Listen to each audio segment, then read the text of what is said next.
എറണാകുളം മൂവാറ്റുപുഴയിൽ വീട്ടിൽ നിന്നും പെരുമ്പാമ്പിനെ പിടികൂടി. നഗരത്തിനോട് ചേർന്നുള്ള വീട്ടിൽ നിന്നാണ് പെരുമ്പാമ്പിനെ കണ്ടെത്തിയത്. 2ാം നിലയിലെ കഴുക്കോലിൽ കുരുങ്ങിയ നിലയിലായിരുന്നു പെരുമ്പാമ്പ്.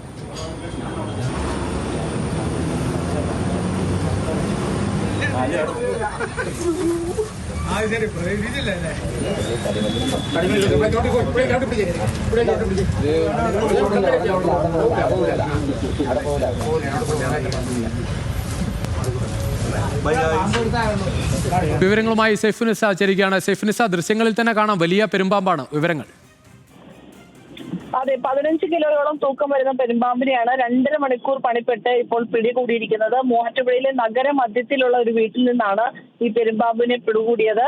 കാവുംപടി റോഡിലുള്ള വീടിന്റെ 2ാം നിലയിൽ കഴുക്കോലിൽ തൂങ്ങിയ നിലയിലായിരുന്നു ഈ പെരുമ്പാമ്പ് ഉണ്ടായിരുന്നത്. 2ാം നിലയിൽ നിന്നും ഈ ഓടിന്റെ ശബ്ദം, ഓട് താഴേക്ക് വീഴുന്ന ശബ്ദം കേട്ട് വീട്ടുകാർ പരിശോധിച്ചപ്പോഴാണ് പെരുമ്പാമ്പ് അവിടെ കുടുങ്ങിക്കിടക്കുന്നത് കാണുകയും പിന്നീട് ഇവർ തന്നെ ഫോറസ്റ്റ് റെസ്ക്യൂറെ വിളിച്ച് ഈ ഫോറസ്റ്റ് റെസ്ക്യൂറായ സേവി പൂവൻ വന്ന് ഈ പെരുമ്പാമ്പിനെ പിടിക്കുകയും ചെയ്തത്. ഈ പിടികൂടിയ പാമ്പിനെ അതുപോലെ RRT ടീമിന് കൈമാറുമെന്നാണ് ഇപ്പോൾ അറിയിച്ചിരിക്കുന്നത്. ശരി സൈഫുനിസ.